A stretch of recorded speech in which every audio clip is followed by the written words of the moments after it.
Terima kasih masih bersama kami. Pemirsa, sekelompok warga di Ciputat, Tangerang Selatan, Banten menggerebek sebuah rumah yang diduga melakukan praktek dukun santet.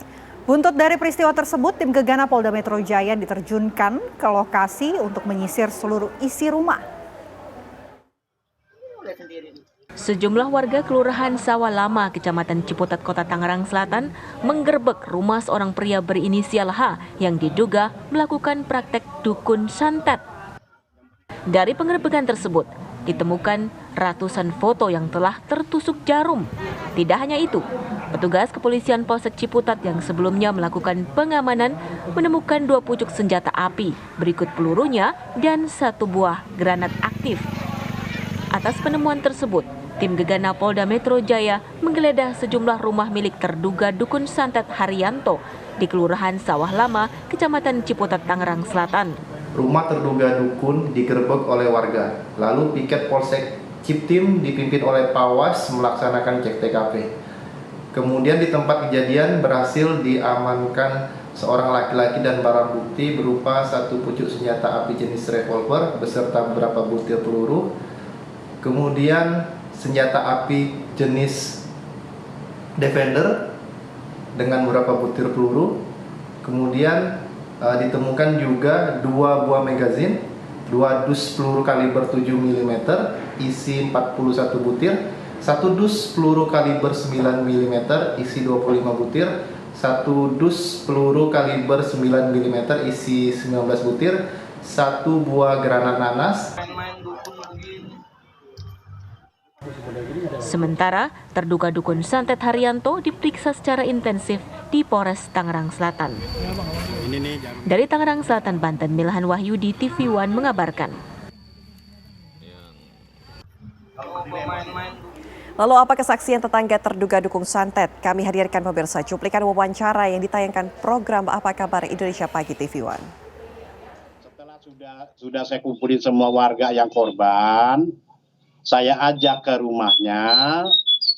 Nah, di situ kita punya niat untuk apa maksudnya gitu. Ya ternyata dukun ini menjawab karena dia lagi keributan antar rumah tangga. Jadi semua warga yang ditusuk-tusukin dengan jarum itu semua supaya adem gitu kata dia. Ada pernyataan lagi dari dia. Saya tidak akan lakukan ritual lagi kepada foto-foto ini semua yang ada di sini. Apabila kemudian hari ada kejadian ini, maka saya bertanggung jawab. Itu pernyataan dikeluarkan. Ya, lalu bagaimana kesaksian dari korban mengenai aktivitas dukun santet ini? Kami sudah tersambung pemirsa dengan Pak Egi selaku korban praktek dukun santet. Assalamualaikum, selamat siang Pak Egi. Ya, waalaikumsalam Ibu. Ya, waalaikumsalam. Oke, Pak Egi ini kan adalah orang yang juga fotonya ini ditemukan ya Pak, dan diduga ini juga ikut disantet. Tapi Pak Egi sendiri sempat merasakan nggak sih Pak kalau sempat disantet oleh dukun tersebut? Iya, santet ini sangat lumayan Bu ya, di kepala merasakan sakit yang luar biasa gitu ya. Dan ciri-ciri sakitnya ketika disantet ini biasanya datang waktunya itu istiqomah. Dan kadang-kadang dulu ya sering ke rumah sakit wirawiri tapi dari dalam rekam medisnya itu tidak ada. Oke. Kalau Pak Egi sendiri apa Pak yang dirasakan? Yang dirasakan dalam sakit di badan saya satu di antaranya adalah kepala. Kepala dengan mata dan juga kadang-kadang merasakan sesak napas ya, sesak napas. Dan itu kadang terjadi rasa sakitnya itu di jam-jam yang istiqomah, gitu aja. Oke. Pak Egi, pernah punya masalah nggak dengan dukun santet ini sebelumnya? Hingga mungkin fotonya sampai terpampang di situ Pak? Kalau saya porsinya peruqyah ya Bu ya, peruqyah.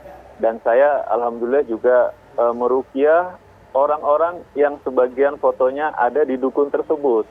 Mungkin dukun tersebut ini marah lah, kecewa dengan saya karena pasti korban-korban beliau ini kita obatin, kita ruqyah gitu Bu. Mungkin salah satu di antaranya mungkin dia marah sehingga dia dendam mungkin ke saya seperti itu. Oke, yang kemudian diobati oleh Pak Egy waktu itu datang dengan keluhan apa Pak? Dan kemudian ruqyah ini apa yang diinginkan oleh masing-masing orang tersebut? Dari keluarga korban santet ini merasa sudah wirawiri ke rumah sakit, tapi indikasi di medisnya kok tidak terdeteksi ya. Sehingga dari keluarga-keluarga yang disantet ini menghubungi saya untuk mengecek secara ruqyah. Dan alhamdulillah dari hasil analis ruqyah saya itu memang banyak ditemukan hal-hal goib ya, seperti bentuk-bentuk kiriman lah dari orang. Cuma dulu itu kita belum menyimpulkan dari siapa-siapa, karena kita lebih fokus pada pengobatan. Oke, Pak Egy, kan Pak Egy katanya meruqyah begitu ya Pak, bisa menyembuhkan diri sendiri dari santet kemarin? Iya, alhamdulillah. Jadi setelah kita merasakan ini, kita kan dibekali dengan ruqyah mandiri ya. Jadi ketika kita habis meruqyah, ini kadang-kadang kita juga balik ya, dikirim lagi sama mungkin pengirimnya gitu. Nah setelah kita merasakan hal-hal yang tidak beres dalam tubuh kita, maka kita adakan ruqyah mandiri. Oke, Pak, ini kan rumahnya sudah digerebek dan ternyata ditemukan ada foto dari Pak Egy dan juga mungkin klien-kliennya Pak Egy yang sempat Pak Egy ruqyah begitu. Ada nggak sih keluhan-keluhan lain yang datang dari klien-kliennya Pak Egy yang sebelumnya sempat diruqyah, yang kemudian juga sempat merasakan ada hal tidak enak yang kembali dirasakan, Pak?